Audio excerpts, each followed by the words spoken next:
ನಮಸ್ಕಾರ. ನಾನು ನಿಮ್ಮ ಅಂಬಿಕಾ ಭಟ್. ಇವತ್ತಿನ ವಿಡಿಯೋದಲ್ಲಿ ನಾನು ನಿಮಗೆ ಕರಾವಳಿ ಪ್ರದೇಶದಲ್ಲಿ ಅಂದರೆ ಹೆಚ್ಚಾಗಿ ಮಂಗಳೂರು, ಕಾಸರಗೋಡು, ಅದೇ ರೀತಿ ಉಡುಪಿ ಸೈಡಲ್ಲಿ ಸಿಗುವಂತಹ ದಿವಿ ಹಲಸು, ಬ್ರೆಡ್ ಫ್ರೂಟ್ ಅಥವಾ ಜೀಗುಜ್ಜೆ ಹೇಳುವಂತಹ ಒಂದು ತರಕಾರಿ ಇದು. ಇದರದ್ದು ಬೋಂಡ, ಬಜ್ಜಿ ಅಥವಾ ಪೋಡಿ, ನಮ್ಮ ಲೋಕಲ್ ಭಾಷೆಯಲ್ಲಿ ಇದಕ್ಕೆ ಪೋಡಿ ಅಂತ ಹೇಳ್ತೇವೆ. ಇದನ್ನು ಯಾವ ರೀತಿ ಮಾಡೋದು ಅಂತ ಹೇಳಿಕೊಡ್ತಾ ಇದ್ದೇನೆ.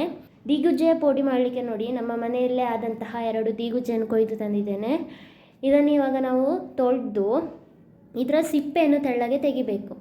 ನೋಡಿ, ಈ ರೀತಿಯಾಗಿ ಇದನ್ನು ಅರ್ಧ ಭಾಗ ಮಾಡಿ ಫಸ್ಟಿಗೆ ಇದರ ಸಿಪ್ಪೆಯನ್ನು ತೆಗಿಬೇಕು. ಸಿಪ್ಪೆಯನ್ನು ತೆಗೆದಾದ್ಮೇಲೆ ಇದನ್ನು ನಾವು ನೀರಿಗೆ ಹಾಕಬೇಕು. ನೋಡಿ, ಈ ಥರ ಸಿಪ್ಪೆ ತೆಗೆದಿದ್ದೇನೆ. ಇವಾಗ ಇದನ್ನು ನಾವು ಕಟ್ ಮಾಡಿ, ನಮಗೆ ಬಜ್ಜಿ ಯಾವ ರೀತಿ ಬೇಕು ಅಥವಾ ಪೋಡಿ ಯಾವ ರೀತಿ ಬೇಕು ಆ ರೀತಿಯಾಗಿ ಶೇಪಲ್ಲಿ ನಾವು ಇದನ್ನು ಕಟ್ ಮಾಡಬೇಕು.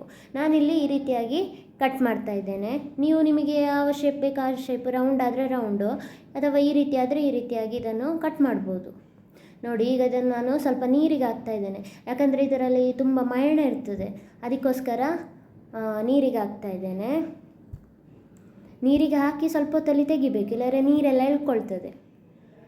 ಇವಾಗ ನಾನು ದೀಗುಜ್ಜೆ ಬಜ್ಜಿ ಮಾಡಲಿಕ್ಕೆ ಅರ್ಧ ಕಪ್ಪಿನಷ್ಟು ಬೆಳ್ತಿಗೆ ಅಕ್ಕಿ ತಗೊಳ್ತಾ ಇದ್ದೇನೆ.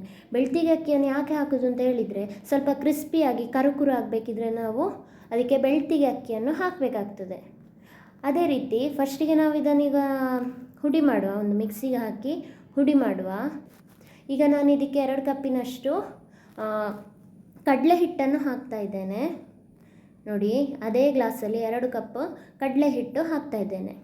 ಅದೇ ರೀತಿ 1 ಚಮಚ ಮೆಣಸಿನ ಹುಡಿ, ಆಮೇಲೆ ಸ್ವಲ್ಪ ಇಂಗು ಹಾಕಿರೋ ಒಳ್ಳೆ ಪರಿಮಳ ಇರ್ತದೆ.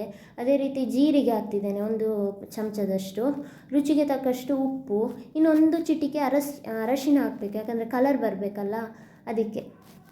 ಸೊ ಇವಾಗ ಇದನ್ನು ನಾವು ಪುನಃ ಮಿಕ್ಸಿಗೆ ಹಾಕಿ ನೈಸ್ ಮಾಡುವ. ನೋಡಿ, ಪೋಡಿ ಮಾಡಲಿಕ್ಕೆ ಹಿಟ್ಟು ರೆಡಿಯಾಗಿದೆ.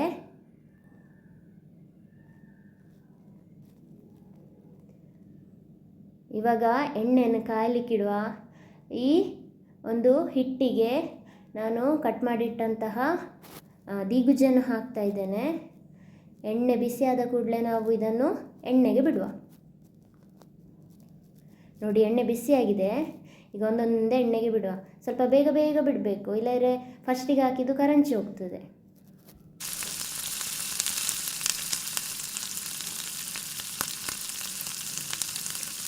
ಇದೊಂದು 5 ರಿಂದ 10 ನಿಮಿಷ ಚೆನ್ನಾಗಿ ಕಾಯಬೇಕು. ನೋಡಿ, ಇದು ಈಗ ಕಾದಿದೆ, ಇದನ್ನು ತೆಗೆಯುವ.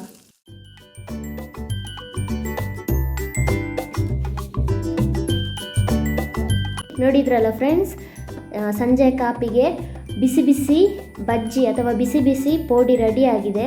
ನೀವು ಸಹ ನಿಮ್ಮ ಮನೆಯಲ್ಲಿ ಈ ರೀತಿ ಬಿಸಿ ಬಿಸಿಯಾಗಿ ಬಜ್ಜಿ ಮಾಡಿ ಟೇಸ್ಟ್ ಹೇಗಿದೆ ಅಂತ ಹೇಳಿ ನನಗೆ ಹೇಳಿ. ಇವತ್ತಿನ ಈ ವಿಡಿಯೋ ಇಷ್ಟ ಆದಲ್ಲಿ ಲೈಕ್ ಮಾಡಿ, ಶೇರ್ ಮಾಡಿ. ಹಾಗೆ ಯಾರು ಇನ್ನೂ ನನ್ನ ಚಾನೆಲನ್ನು ಸಬ್ಸ್ಕ್ರೈಬ್ ಮಾಡಲಿಲ್ವಾ, ಸಬ್ಸ್ಕ್ರೈಬ್ ಮಾಡಿ. Thank you. ಮುಂದಿನ ವಿಡಿಯೋದಲ್ಲಿ ಕಾಣುವ.